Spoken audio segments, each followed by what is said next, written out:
What's up, guys? Matt Walton with Avodah Talk here. And this week, I want to talk about building your HR department out and what that looks like and how God has spoken to me about how that should look like for people that are in business to be kingdom business owners. So if that's you, man, stay tuned. And would love to put you on to what we call a discipleship program, which is a version of a performance improvement plan, but a little bit different. And I want to open this up with scripture. I always tie it to scripture because that's where true power and authority is found. And if we do not open it in scripture, then this is just me talking, and I have no power and authority in me. The only power and authority in me is what's found in Jesus Christ. So the scripture that I tied to this is Proverbs 11:14, where there is no guidance, a people falls, but in abundance of counselors, there is safety.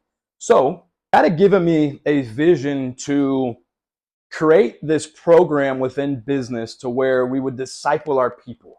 Instead of going in and putting you on a disciple or on a performance improvement plan, to ultimately kind of escort you out of the business, or where it's not really geared toward helping you overcome whatever it is that you were struggling with as maybe the employee in this scenario. So part of this vision was I want to eventually, I don't have this just yet, but I want to eventually have a no fire policy. And this is the first step to having a no fire policy.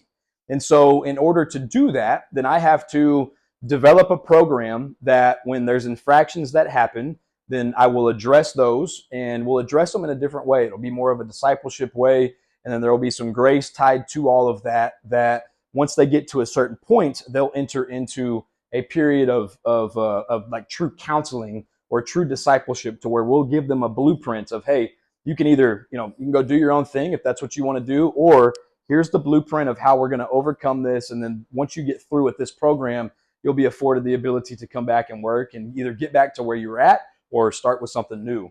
So main things that we want to track is conduct, attendance, and performance, because those are things that you can tie anything to. And so when I was thinking about, how the world looks, and I was comparing kingdom business to secular business, kingdom economy to Babylonian economy, then what I was thinking was we need to develop something that is teaching these people how, okay, well, you continue to show up late.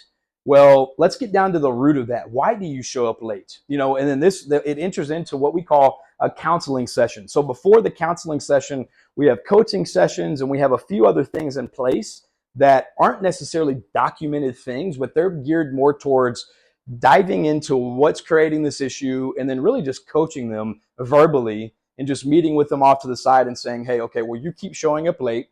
Well, why? And then through conversation with them, we find out that, oh, they're not going to bed till late. Or maybe they just had a child and they're staying up, they're having to stay up super late, and that's causing them to show up late. So we really get down to the root of it. And then once we get down to the root of it, we develop a plan. And that may just be a few words of like, hey, what would you think about changing this? And then the idea of that is they would start doing that, and that would allow for them to then start to come to work on time. So if your heart really is discipleship in the marketplace, then we should be pursuing opportunities to love and disciple our people, rather than just, yep, you did that, here's your check mark against you, we're going to write you up and then keep it moving. That way I can keep my headspace free and focus on more money, more relationships, whatever it is. I would much rather focus on the individual. Man, God has put me in a place to where, man, we have an opportunity in business to make an impact like nobody else does. So, and this is one way that we can do that. Once we get into this, so I'm going to take out my Sharpie. So once we get into this, so we have conduct, attendance, and performance. So counseling sessions is what happens after we get into a coaching session, or there's a few other things that happen within the coaching session. So counseling sessions are actually documented. So let's just say that, I'll use the example again. I showed up late, and I was late for the fourth time, and the shop supervisor has already addressed it with the individual, and they just continue to show up late. And as a result of that, we have to now enter into a counseling session. That counseling session will then be documented. I have a form that's filled out that shows the conversation, the point of the conversation, and then they sign at the bottom of it. That way, we document that, then they get a check mark. So, okay, so we have an attendance issue. So these counseling sessions, they will stay on their record for 3 months. And then once we get down here, you'll have 6 months, 3 months, and then some of these will stay on your record for 6 months before they'll be pushed off your record.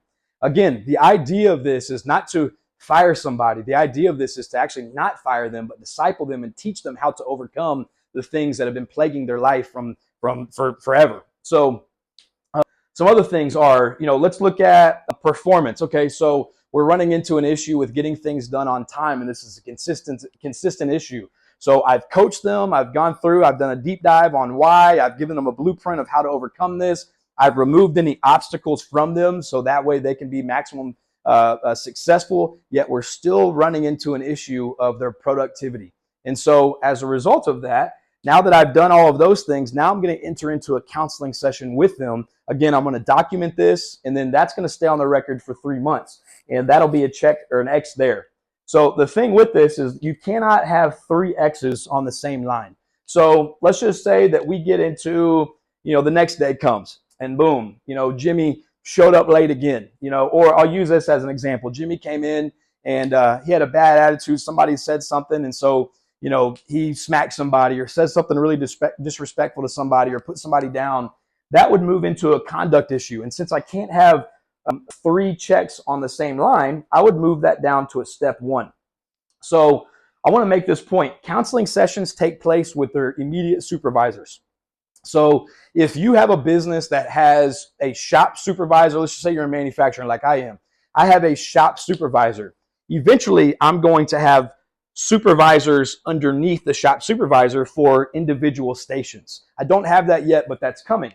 So if that were to come, then these counseling sessions here are going to take place with the shop supervisor, not their immediate supervisor, if that makes sense. So once it gets down to step 1, this is where it comes into the next level supervisor, or it comes into administration or myself. And so this is where I'll address it. Eventually, I'm going to have a team, an HR team that will address all these things.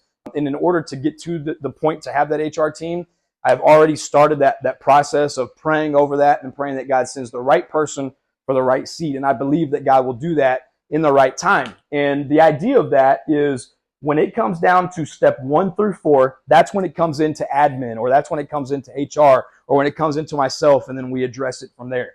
So what I would do is I have these forms that I would fill out, a little bit different than the counseling forms, that would go through exactly what it was. I would develop a plan to show them exactly how they need to overcome this. And then the meeting would be over. They would know exactly what they need to do to overcome it. Now, we still run into the same issues. We have, Jimmy still, his performance is really low. So Jimmy's going to go down here, and now we have another issue to where I'm going to be speaking with Jimmy, documenting everything with him, giving him some practical steps of how he can overcome this. And then we're stepping back and we're analyzing it. So again, these stay on his record for 3 months, and then we get down here and we're at 6 months once we get down here.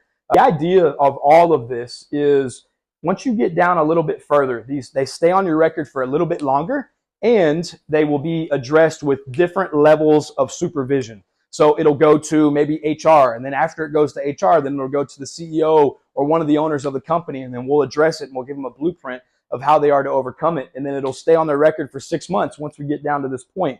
Now, once 3 months comes and once 6 months comes, then we'll go in and we'll delete this. We literally we'll do this and we'll tie a date to it, and then we'll go in and we'll delete it once that date has passed. And then they start all over again. So if they're 3 months and 6 months past, then they start fresh. And then we start back coaching them, removing obstacles, and then counseling them, and then it moves to the next level supervision. So the idea of this is not to fire people. So as I was studying this, I developed a 13-page document that I have that goes through each parameter associated with the discipleship program. The idea is not to fire my people. I have read blogs where I've seen people say, and employees say, that, hey, when you get on this program, you need to go ahead and start looking for another job.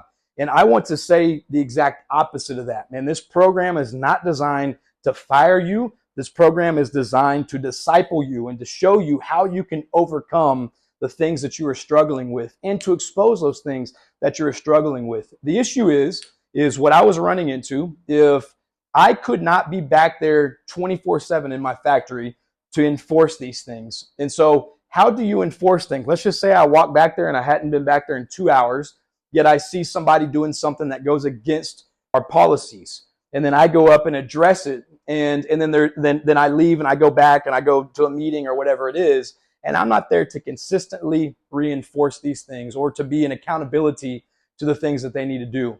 So the idea is you get a supervisor in place that can be back there 24/7, making sure that they're loving and discipling these guys and counseling these guys and coaching these guys.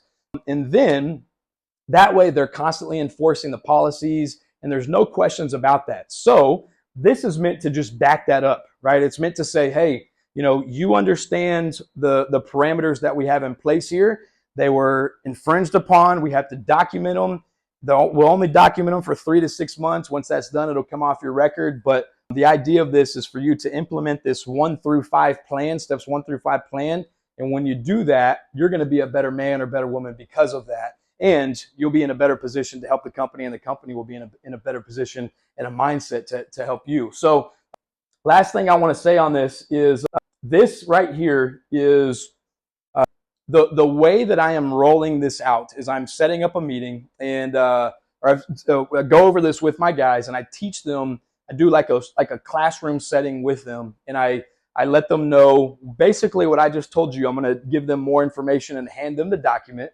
I have a rollout date. Everybody will start fresh, and then we'll start documenting these things. So hey, you showed up late. We're going to counsel you. We're going to coach you, remove obstacles, give you a plan. And then once it gets to a certain point, we have to move to counseling, which is then documented and tracked. And then if it continues to happen, then it moves to next level supervision. And ultimately, when I talk about no fire, the idea is one of the ideas is they'll go to my nonprofit. They'll be serving at my nonprofit. Then they'll be cleared by a workplace chaplain and by a pastor to come back and work for me at my for-profit business. And then the reason for that is it'll protect them, it'll protect the business as well. And then they'll come back with a renewed mindset, renewed discipline, and a renewed spirit about them to accomplish the task at hand. So hopefully this helped you guys. The idea of this is, man, if you are in business and your kingdom business, man, you should be moving in a direction to disciple your people. You should be running to help them and to show them how to overcome whatever it is that they're struggling with. So if you have any questions, man, feel free to reach out to me. I would love to hear from you guys. God bless.